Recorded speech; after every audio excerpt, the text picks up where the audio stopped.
lifting up Jesus, opening his word from Australia, Denmark, Israel, Japan, New Zealand, Northern Ireland, Republic of Ireland, Singapore, South Africa, United Kingdom, Thailand, the Philippines, United States, and throughout the world.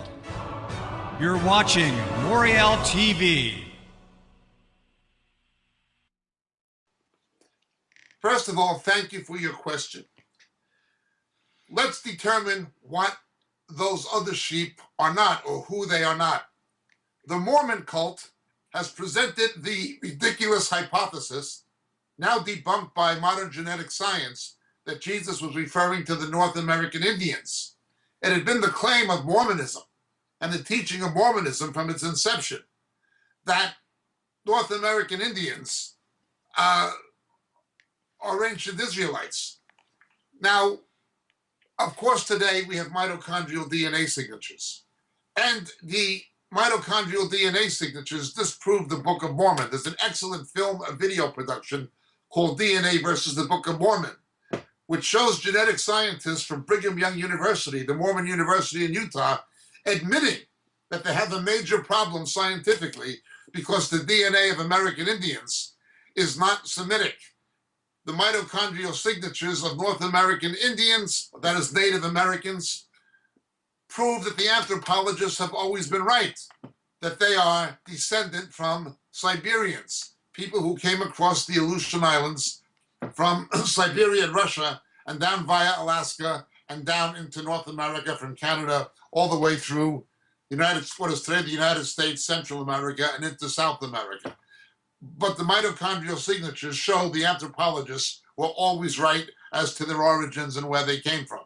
It is not very far from one of the easternmost Aleutian Islands to Siberia is 50 miles. 50 miles, not far at all. A far shorter distance than the Polynesians would have navigated in the South Pacific, reaching Hawaii from Micronesia, Melanesia, Polynesia, and so forth.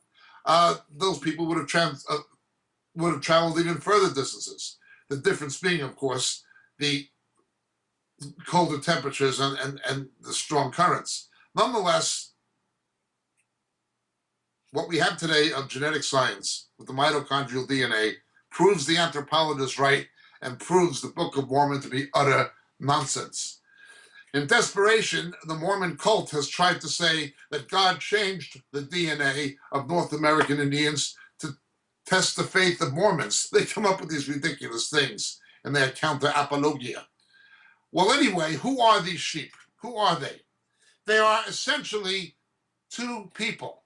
One, the diasporic Jews. There was a large Jewish diaspora in the time of Jesus that extended certainly as far west as Rome. It extended as far east as the Parthia.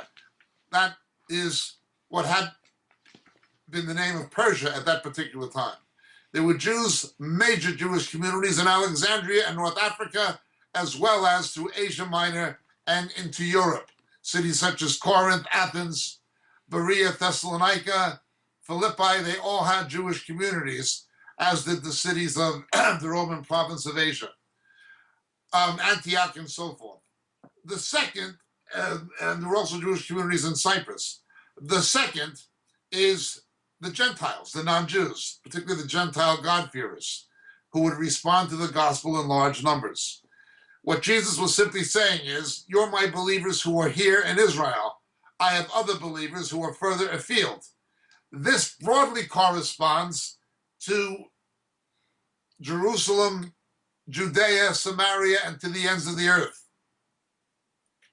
Concentric circles expanding.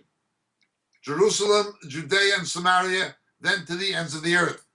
The other sheep are diasporic Jews and the Gentile nations. That's the meaning. Thank you so much for your question. My name is Jacob Prasch. God bless.